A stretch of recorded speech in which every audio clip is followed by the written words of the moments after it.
Before dawn on the 18th of November, 1803, an army forms in a semicircle on the plain outside Cap Français. Most of the men in it were born into slavery. Many of them still carry the marks of it on their backs. Ahead of them is a hill. On the hill is a fort called Vertières. Behind its walls is what remains of the finest army in the world. The ravine below the guns is the only way up. A man named François Capois leads the 9th Half Brigade into it. The first assault breaks at the foot of the hill. Grape shot. He goes back for reinforcements. The second breaks in the same place. So does the third. On the fourth, a cannonball takes his horse out from under him. He gets up. He picks up his sword. He walks back to the front of his men, uphill, into the guns, shouting one word: forward. A second shot knocks the hat off his head. He keeps walking, and then the French drums roll. The firing stops. Along the whole line, it stops. A staff officer rides out from the French position, alone, across open ground, toward the man who is still climbing toward him.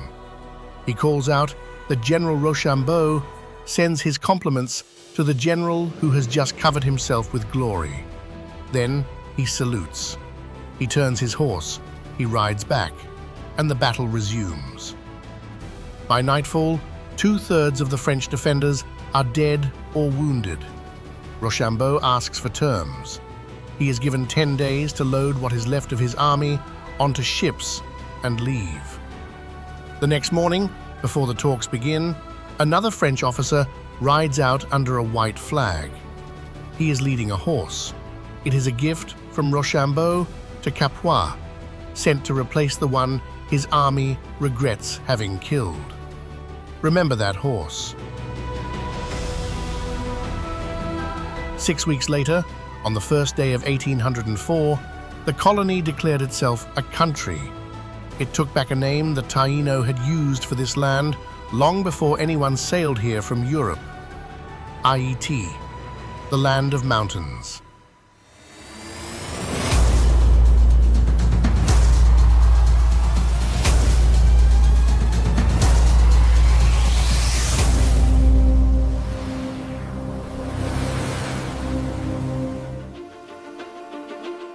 This is Haiti.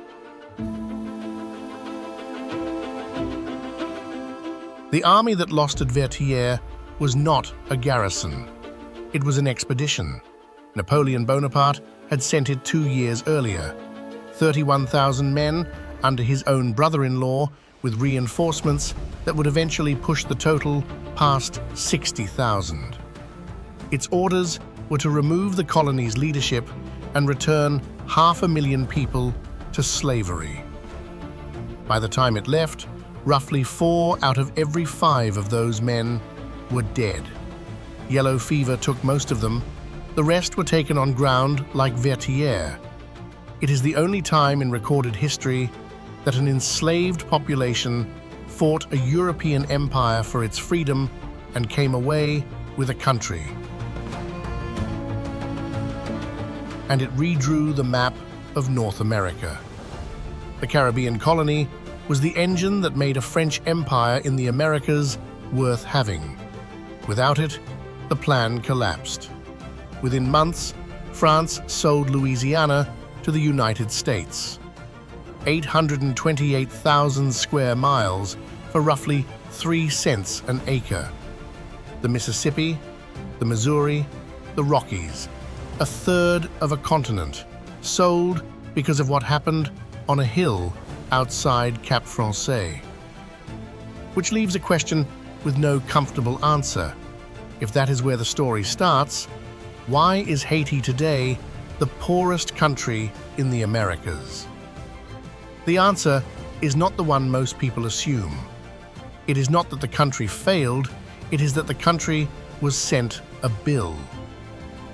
Haiti occupies the western third of Hispaniola, the second largest island in the Caribbean. 27,750 square kilometers, about the size of Maryland. Almost none of it is flat. 5 mountain ranges run through the country: the Massif du Nord in the north, the Montagne Noire, and the Chaîne des Mateux through the middle, and in the south, on the long finger of the Tiburon Peninsula, the Massif de la Hotte and the Massif de la Selle. Pic La Selle rises to 2,680 meters, 922 named mountains in a country you could drive across in a day if the roads allowed it. The coastline runs 1,770 kilometers. That is longer than the coast of Portugal, folded into a space smaller than Belgium. The mountains are not scenery here. They are the reason the revolution was winnable. An army that has to fight uphill, in ravines, in heat, against people who know every path, loses its advantages one at a time. Artillery cannot be moved. Supply lines stretch and snap. The mountains hid the Maroons, the people who escaped the plantations and built communities in the interior for more than a century before the war began. Keep the mountains in mind. They come back at the end of this story, holding something else entirely. There is an animal in those mountains that should not exist. It is called the Hispaniolan Solenodon. It is about the size of a rabbit, brown, with a long, flexible snout that swivels on a ball and socket joint in its skull, like a shrew designed by someone who kept adding parts. It is one of the very few mammals on Earth that is venomous. It delivers a toxin through grooved lower teeth, the way a snake does. It hunts at night, badly, by smell, in leaf litter and limestone cracks. It moves slowly. It has almost no defenses. And its lineage is roughly 76 million years old. Its ancestors were already here when the asteroid fell. Whatever killed the dinosaurs did not kill this. What has come close is the last 200 years.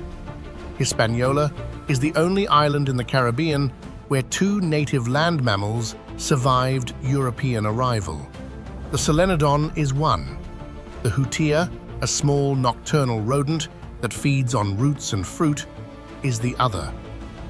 In Haiti, both now hold on in fragments, in karst pockets and remnant forest, in the parts of the mountains that were too steep to be worth clearing. They are still here. That is the whole of the achievement, and it is not a small one. To understand how any of this happened, you have to go back before the revolution, before the plantations, to a small island off the northwest coast, Île de la Tortue, Tortuga, 37 kilometers of turtle-shaped rock and one of the strangest property transfers in colonial history. Spain claimed all of Hispaniola after 1492, then largely abandoned the western end of it. The Spanish moved their attention to the mainland where the silver was. What they left behind was thick forest, wild cattle descended from escaped herds, and no one to police any of it. Into that gap came the buccaneers. The word is not romantic in origin. It comes from boucan, a wooden frame for smoking meat. The first buccaneers were cattle hunters. They killed the feral herds, smoked the beef, and sold it to passing ships. They lived rough. They were mostly French, and they used Tortuga as a base because it was defensible and Spain was not watching. Hunting turned into raiding.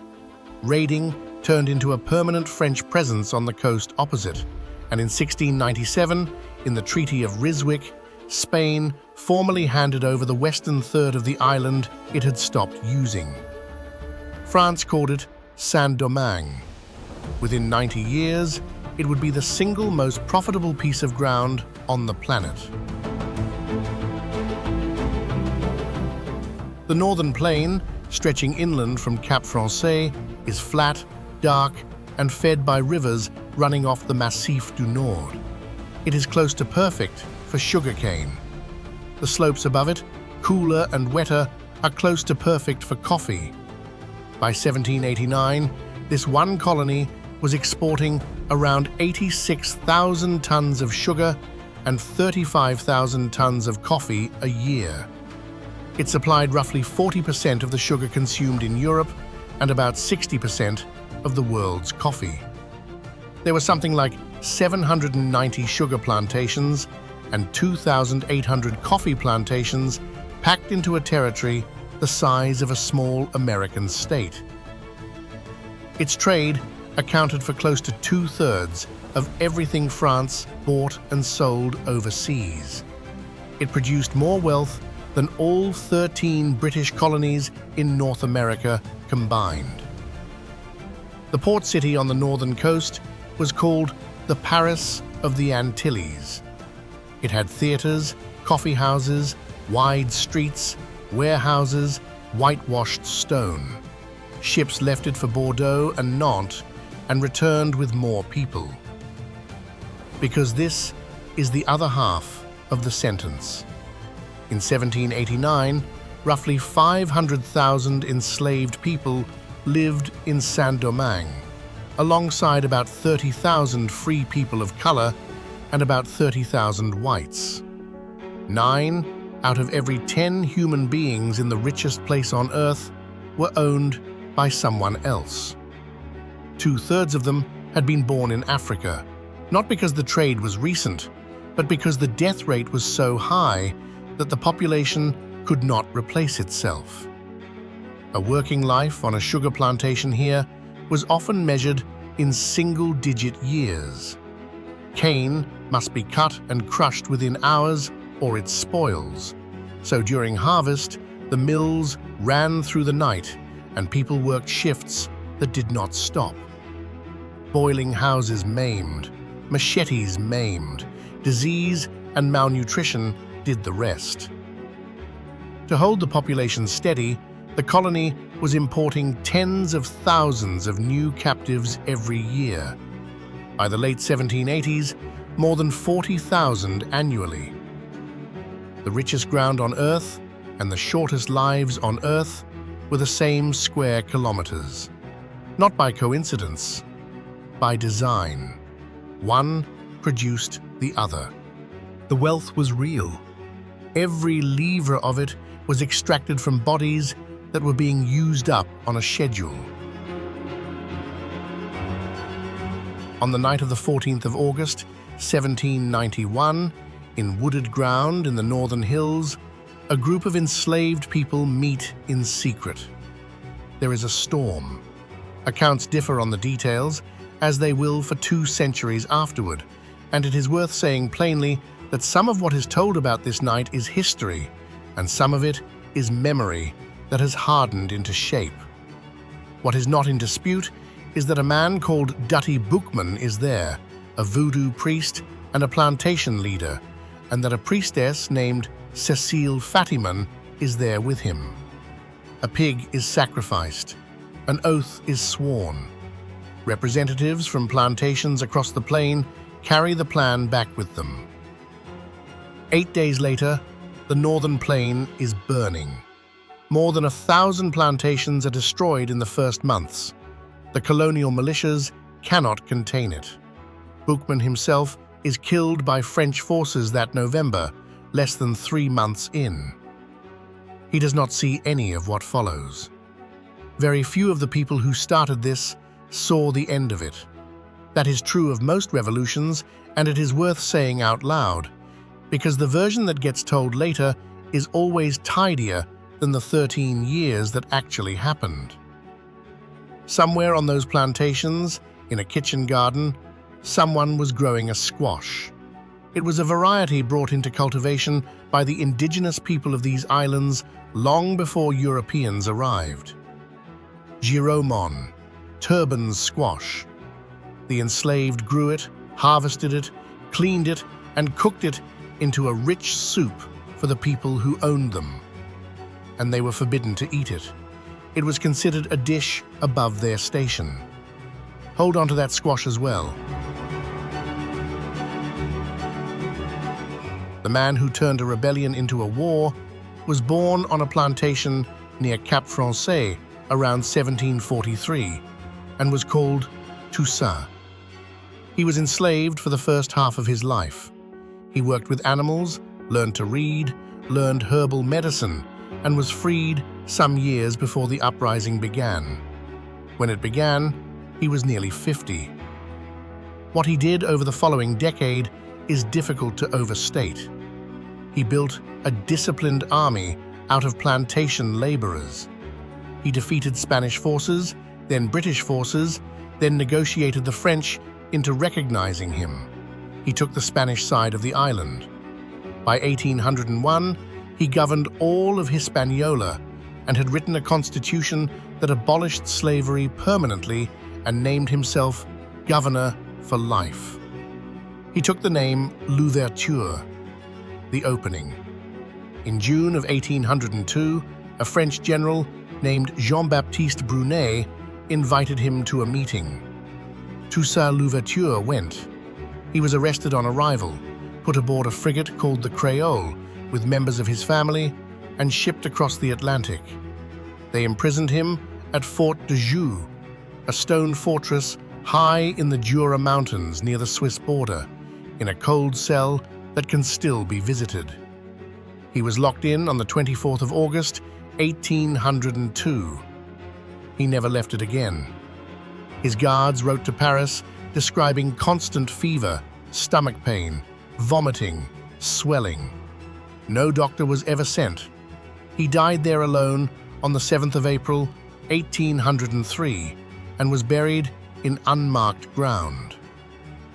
As he was being taken aboard the ship, he is said to have told his captors that in overthrowing him, they had only cut down the trunk of the tree of liberty, and that it would grow back from the roots because the roots were deep and there were many of them. He was right within 11 months. Hold on to the tree too. The first day of January, 1804, Gonaives, on the coast of the Artibonite, Jean-Jacques Dessalines stands in a square in front of an army and a crowd and has the declaration read aloud. The colony of Saint-Domingue is finished. The country is called Haiti. He is not gentle about it. The declaration renounces France permanently and swears the country will die before it submits again. The flag is French blue and red, with the white torn out of the middle. And then something happens that most accounts of this story leave out, and should not. Over the following months, Dessalines ordered the killing of most of the remaining white colonists on the island, several thousand people, men, women, and children. His stated reasoning was that any who remained would invite another French expedition. Certain groups were exempted, including Polish soldiers who had deserted the French, and priests, and a number of skilled workers. It was a massacre. And Haitian independence begins with it. A country founded on the abolition of slavery also began with organized killing. Both of those sentences are true, and the second one does not cancel the first, and the first does not excuse the second. 2 years later, Dessalines himself was assassinated by his own officers, and the country split in two. In the high forest that still stands in the interior, there is a bird almost nobody outside this island has seen. The Hispaniolan trogon is the size of a pigeon and colored like something from a voodoo flag. Deep green head and back, a gray breast, a belly of hard red, and a long square tail barred in black and white underneath. It sits very still on a branch in the mid-canopy, and it does not flush easily, which is why people walk past it. It nests in cavities, often in dead trees or old woodpecker holes, which ties it absolutely to mature forest. A young plantation of fast-growing timber is no use to it. It needs old wood, standing and rotting, and that is exactly the thing that gets cut first. It is Haiti's national bird. It appears on stamps and on the covers of school books. In the country itself, it survives mainly in the last substantial blocks of montane forest, in the Hotte and the Selle, at altitudes where the slope finally beats the axe. A national symbol that most of the nation has never seen in life. That is not a Haitian problem. It is what happens anywhere the symbol outlives the habitat. After the split, the north of the country was ruled by a man named Henri Christophe. He had fought at Cap Français in 1791. He may have been born in Grenada. He worked as a waiter and a stable hand before the war, and possibly fought at Savannah in the American Revolution as a boy. In 1811, he crowned himself King Henry I of Haiti, and he built like a man who expected the French to come back at any moment. Because he was certain that they would. So he chose a mountain, Bonnet à l'Évêque, 910 meters above sea level, 8 kilometers uphill from the town of Millau, and about 27 kilometers inland from Cap-Haitien. And on top of it, he built the largest fortress in the Americas. The citadel La Vertières, commissioned in 1805, finished in 1820, 10,000 square meters of stone, walls up to 4 meters thick, cisterns sized to hold water for 5,000 people for a year, storerooms for grain, a garrison, a chapel, and the king's own quarters inside the walls. And the guns. More than 160 cannon dragged by hand up a mountain, many of them captured from the French and the British and the Spanish. 50,000 cannonballs are still stacked there in pyramids in the open air where they were put down. The strategic thinking was straightforward and it was sound. Coastal cities can be taken from the sea, so do not defend the coast. Let an invader land. Let them take Cap-Haitien. Burn the plain behind them as you withdraw. Take the population and the food up the mountain, and wait. The citadel is above the range of naval guns and out of reach of anything an army can drag uphill. Yellow fever had already shown what the interior does to European troops. Up to 20,000 people worked on it. And here is the part that sits badly, and should. They were not paid, or were barely paid. Christophe used forced labor, drawn from a population that had won its freedom 11 years earlier, and he used it under a code that bound agricultural workers to the estates. People died on that mountain. The numbers are not reliably known. He built the monument to Haitian liberty with compelled Haitian hands, and he knew what he was doing, and he did it anyway, because he believed the alternative was everyone back in chains. That is not a paradox to be resolved neatly. It is the shape of the thing. Below the fortress at Millau, he built Sans Souci, a palace in the Baroque style with terraced gardens and a stone water channel running beneath the floors to cool the rooms. It was the principal residence of 9 palaces, alongside 15 chateaux. There was a court, an aristocracy with invented titles, a royal academy, schools built on an English model. Visitors compared it to Versailles, and Christophe intended them to. He named it, in French, without a care, sans souci, without worry.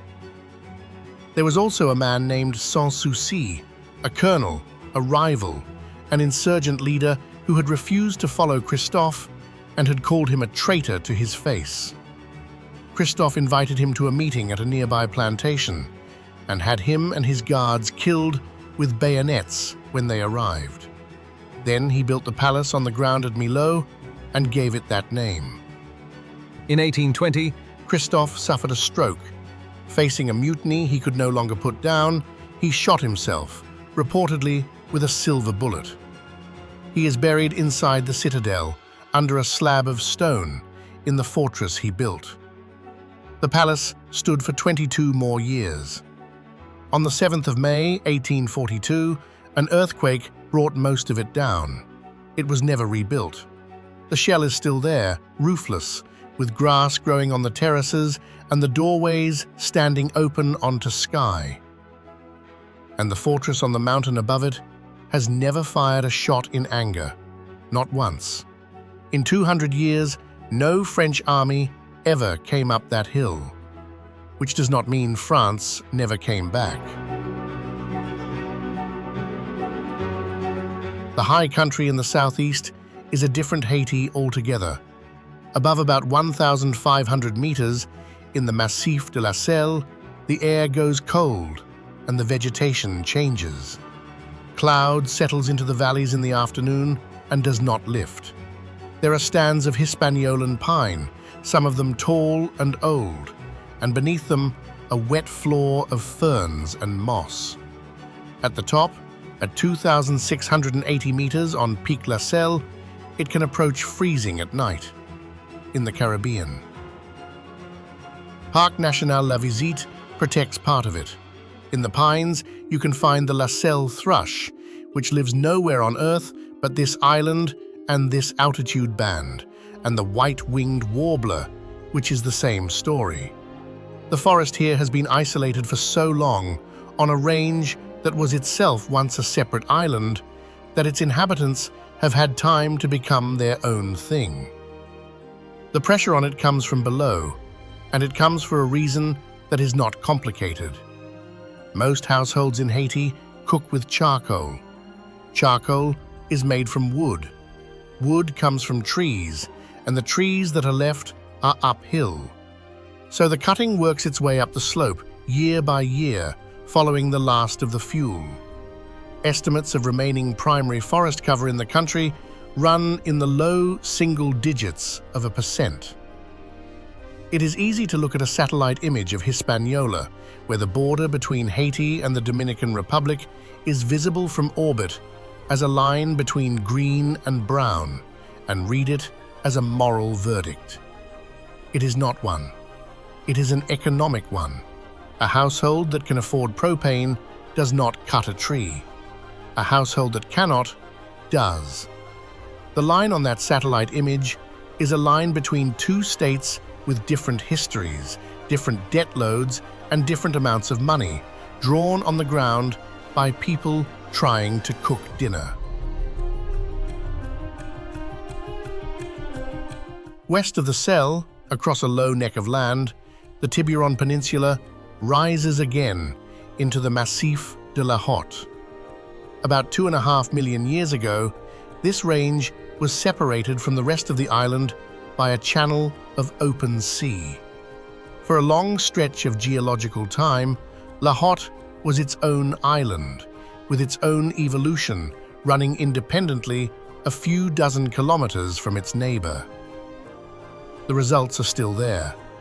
Pic Mackaya reaches 2,347 meters, the second highest point in the country, and the cloud forest on its upper slopes holds one of the densest concentrations of species found nowhere else in the entire Caribbean.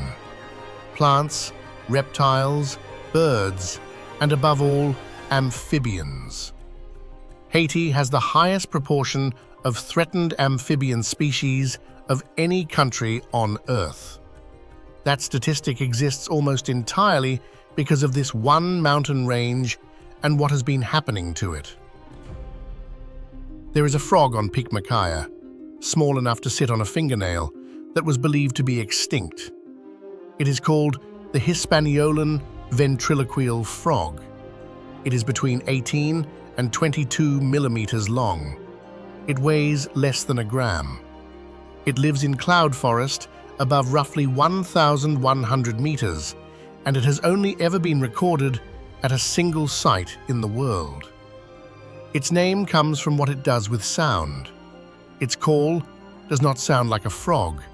It sounds like a bird chirping, high and thin, and the frog can throw the sound so that a predator listening for it arrives at the wrong place. A creature with no speed, no size, and no defense has evolved a way to simply not be where it seems to be. It was found again by researchers working these slopes, alive, in the place it was supposed to have vanished from.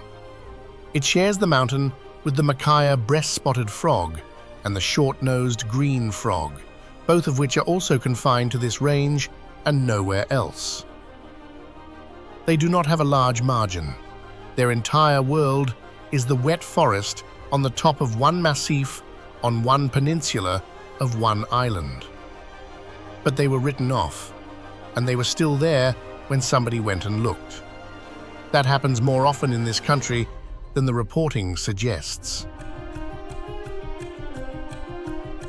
Between the mountain ranges, the Artibonite Valley is the closest thing Haiti has to a plain.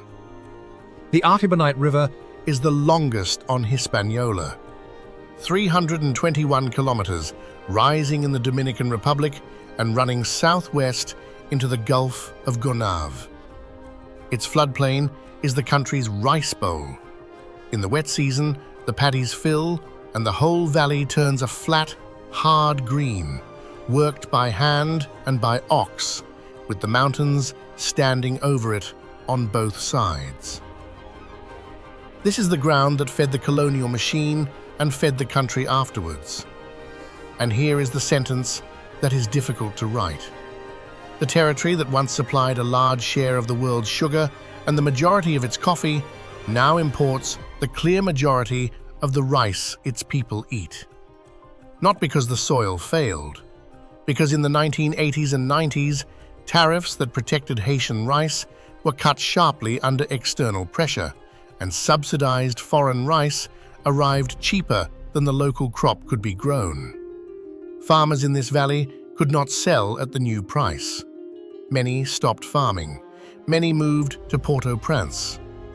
A country with a river, a floodplain, and 2 centuries of rice knowledge became dependent on imported food in the space of about 1 generation because of decisions taken in offices very far from the Artibonite.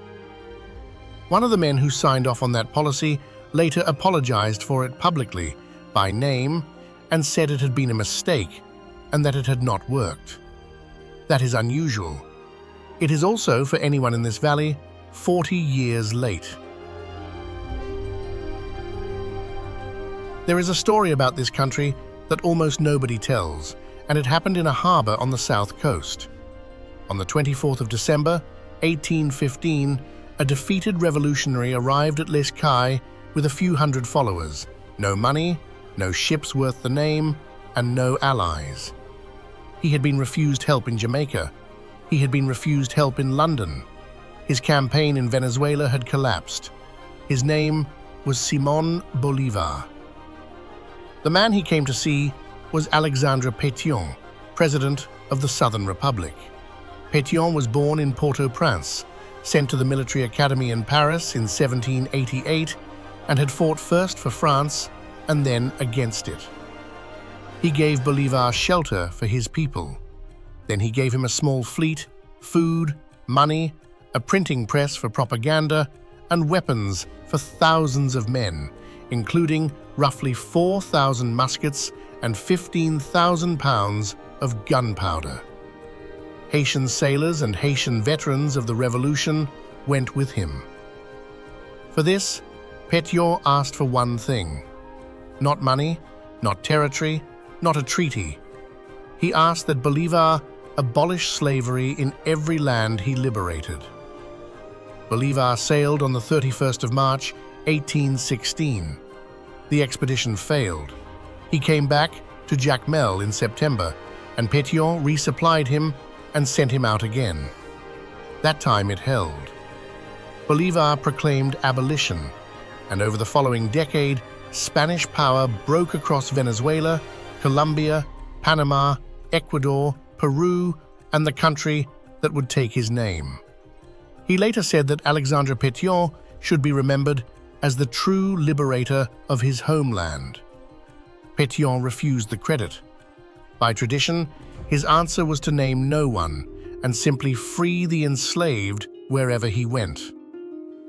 A country 11 years old, split in half, broke, and unrecognized by every government on earth, armed the liberation of a continent and asked for emancipation as the invoice.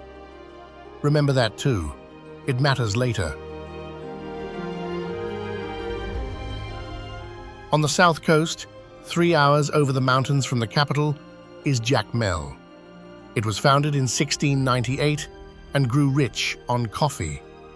The port handled the beans coming down off the slopes behind it, and the merchants built houses to match, with cast iron balconies shipped in from France, high ceilings, and deep shaded galleries. Some of those iron columns are stamped with the foundry names of the cities they came from. The old coffee sorting houses still stand on the waterfront, some of them restored, some of them not. What Jacmel is known for now is made of paper. Papier-mâché here is not a craft fair activity, it is a serious workshop tradition, generations deep, producing masks and figures that are worn in the city's own carnival before Lent. Animals, luau, oversized human faces, creatures with 3 heads. They are built on frames over weeks, painted in colors that carry meaning, and then walked through the streets by people who trained under someone who trained under someone. And here is where the outside world usually gets this country wrong, so it is worth saying directly. Voodoo is not what the films made of it. It is a religion, formally recognized in Haiti in 2003, assembled from West African traditions carried over on slave ships, reorganized in the colony, and layered with Catholic imagery because that was the only cover available.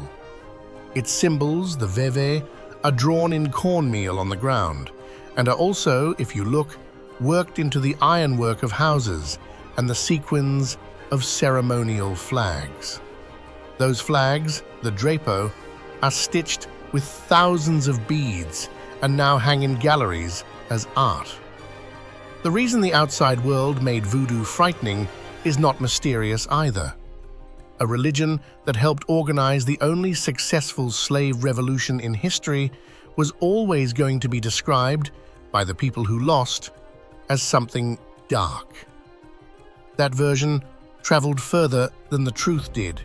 It usually does.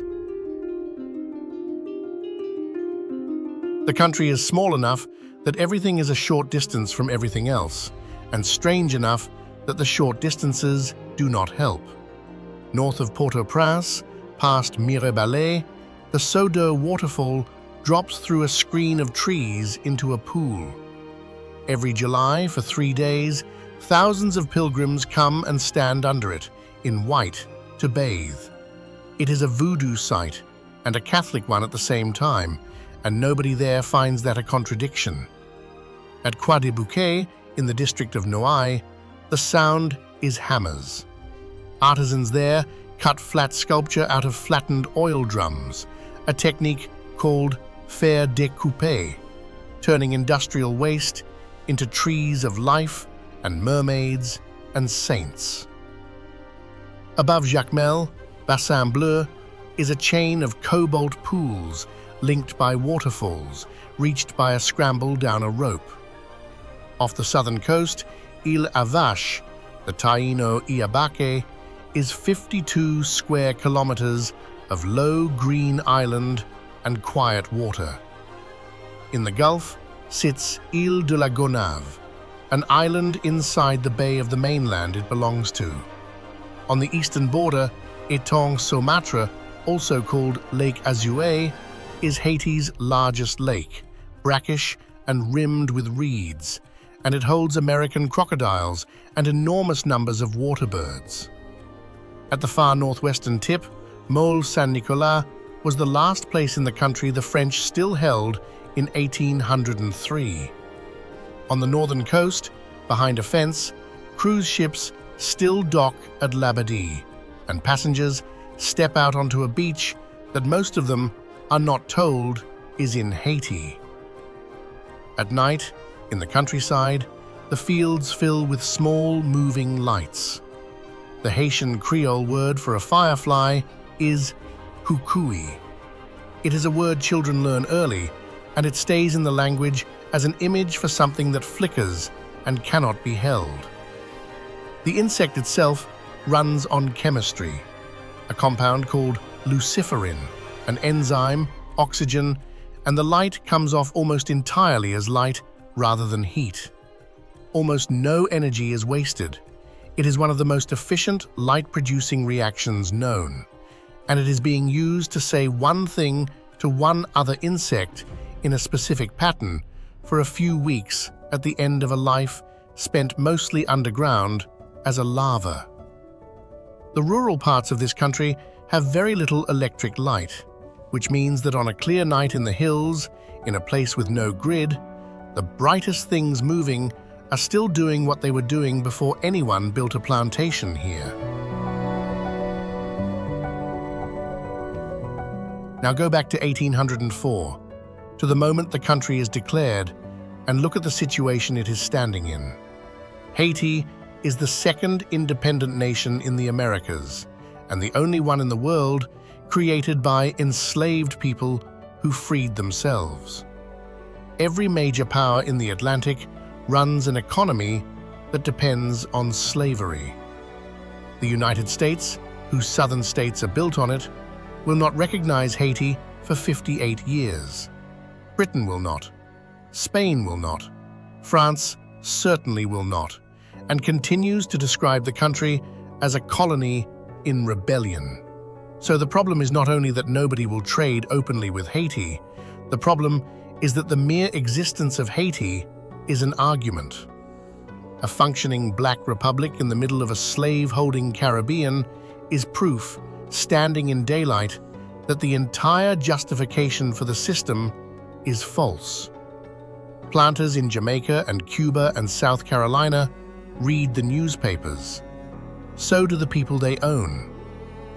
A country of roughly 500,000 people, with its plantations burned, its trade blocked, its ports watched, and no ally anywhere, has to become a functioning state under those conditions. That it did so at all is the fact that gets skipped. For 21 years, France simply refused to acknowledge that Haiti existed. And then, in the spring of 1825, the refusal ended. And it ended in the worst way it could have.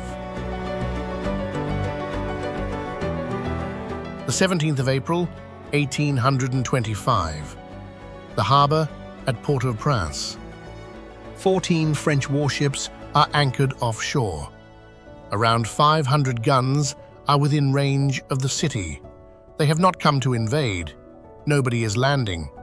They have come to deliver a document. It is an ordinance signed by King Charles X of France. In it, France agrees to recognize the independence of Haiti. The recognition is conditional. The condition is 150 million francs. The money is to compensate the former colonists for the property they lost during the Revolution. And the property in question, the overwhelming majority of it by value, is people. In 1791, the enslaved population of Saint-Domingue had been assessed as the single largest asset class on the island, worth more than the land, the mills, and the buildings put together. France is requiring the formerly enslaved to pay their former owners for the value of themselves.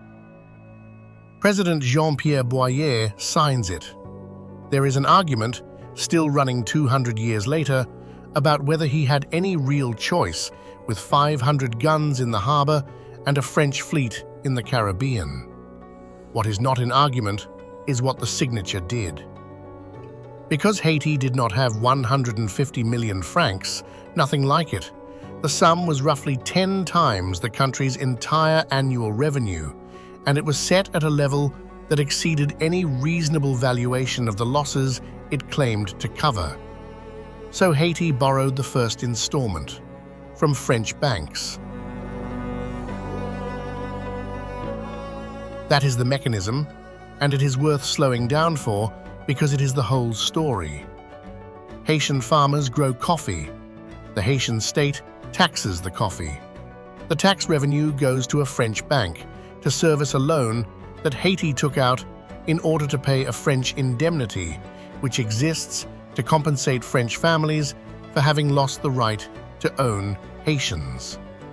Two debts stacked, the indemnity and the loan taken to pay the indemnity. Historians call it the double debt. Every gourd of it left the country. None of it built a road, a school, a hospital, a port, or a water system in Haiti. In 1838, after decades of default and near collapse, France reduced the remaining indemnity to 90 million francs and presented the reduction as generosity. The principal on that was paid off eventually. The loans were not. New loans were taken to service old loans. France added late fees on arrears after 1870. By 1914, well over 3/4 of Haiti's national budget was going out of the country to service this. In 1915, with the finances in ruins and the gold reserve already shipped to New York, the United States invaded and occupied Haiti. The occupation lasted 19 years, and during it, the country's customs revenue was administered from outside.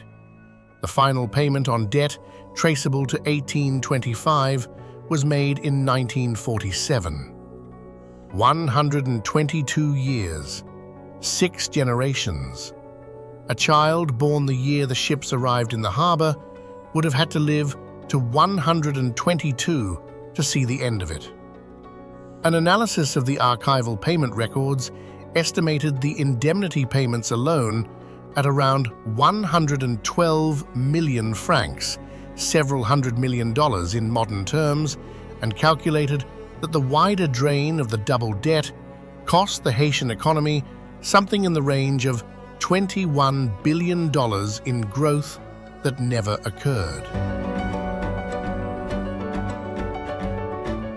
Now think about the deforestation. A country with no capital, no credit, a fixed annual payment leaving the treasury, and one commodity it can export: coffee. Coffee is grown on hillsides. To grow more coffee, you clear more hillside. To raise cash quickly, you cut and sell timber. And when the population grows and there is no fuel infrastructure, you make charcoal. The bare mountains in the satellite photographs are not a failure of Haitian character. They are a payment schedule written on a landscape. And now go back up the mountain to the citadel. 160 guns, 50,000 cannonballs, cisterns for 5,000 people, walls 4 meters thick, above the reach of any fleet on a peak that no European army was ever going to climb. Christophe was right that France would come back. He was right about the year, almost. He was wrong about one thing only. They did not come with an army. They came with a piece of paper. And there is no wall thick enough and no cannon on any mountain in the world that can be fired at a document. The horse arrived at Vertières on the 19th of November, 1803, led across open ground by a French officer under a flag of truce, as a gesture of respect from one soldier to another. 22 years later, the same state sent 14 warships to the same coastline with an invoice. Both of those are France. Neither one is a mistake or an accident of temperament. Admiration costs nothing. What was at stake in 1825 was money, and when money was at stake, the compliments stopped. And Bolivar's continent, Venezuela, Colombia, Ecuador, Peru, Bolivia, and Panama were freed with muskets loaded onto ships at a Haitian dock, paid for out of a Haitian treasury that could not afford them, on the single condition that slavery end wherever those muskets went. Not one of those republics ever sent anything back. Haiti was not invited to the Congress of Panama in 1826, the meeting Bolivar himself convened to bring the new American republics together. The country that had made the whole thing possible was left off the list, because inviting it would have offended the United States and the European powers. Haiti freed itself and was charged for it. Haiti helped free a continent and was left outside the door for it. That is the answer to the question this documentary opened with. It is not a comfortable answer, and it does not resolve.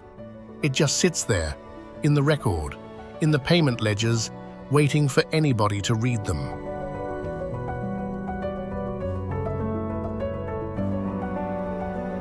High in the cliffs of these mountains, in burrows dug into rock at altitudes above 1,500 meters, there is a seabird that nests nowhere else in any numbers. It is called the black-capped petrel. In Creole, it is the diablotine, the little devil, because of the calls it makes coming home in the dark. It is a bird of the open ocean. It spends most of its life over deep Atlantic water, hundreds of kilometers offshore, feeding at the surface, going weeks without touching land. And then, at night, it turns and flies inland, over the coast, over the plains, up into the Massifs, and finds a specific crack in a specific cliff on a specific mountain. It was thought to be extinct for most of the 20th century. It was not. It was simply nesting in places nobody could get to, coming and going in darkness, in a country the world had stopped looking at closely. A bird that lives at sea and cannot survive without a mountain. That comes back to the same rock in the dark every year over an ocean with no landmarks, because that rock is where it is from. There is no need to explain what that is doing in this story. Toussaint Louverture said the roots were deep, and there were many of them. In the Massif de la Hotte, on the western tip of the Tiburon Peninsula, there is now a place called Grand Bois National Park. A Haitian conservation trust, working with international partners, has been putting native seedlings into the ground there since 2019, tens of thousands of them, restoring around 50 hectares of one of the last biodiversity strongholds on the island. Native species chosen to survive the century, not a fast-growing monoculture. They are planting on the same slopes where the ventriloquial frog was found alive after being written off. And on the 1st of January, in every Haitian household on earth, there is soup, jumu, made from the giromon squash that enslaved people grew, prepared, and were forbidden to eat, because it was considered above their station. On the first day of independence, Marie-Claire Heureuse Félicité, the wife of Dessalines, had it served to the population, and it has been the first meal of the year ever since. In December of 2021, UNESCO added Jumu soup to the representative list of the intangible cultural heritage of humanity. It was the first entry from Haiti in the history of the list. The country's ambassador called it the bowl of freedom and described the custom of carrying it on that morning to the sick, the elderly, and anyone who cannot make their own. A dish invented as an instrument of exclusion, taken from the table it was denied at, and turned into the way a nation says its own name once a year. Nobody had to pay France for that. It could not be listed as property or valued in francs or loaded onto a warship. It was the one thing that was never on the ledger, and it is the thing that is still here. The ledger closed in 1947.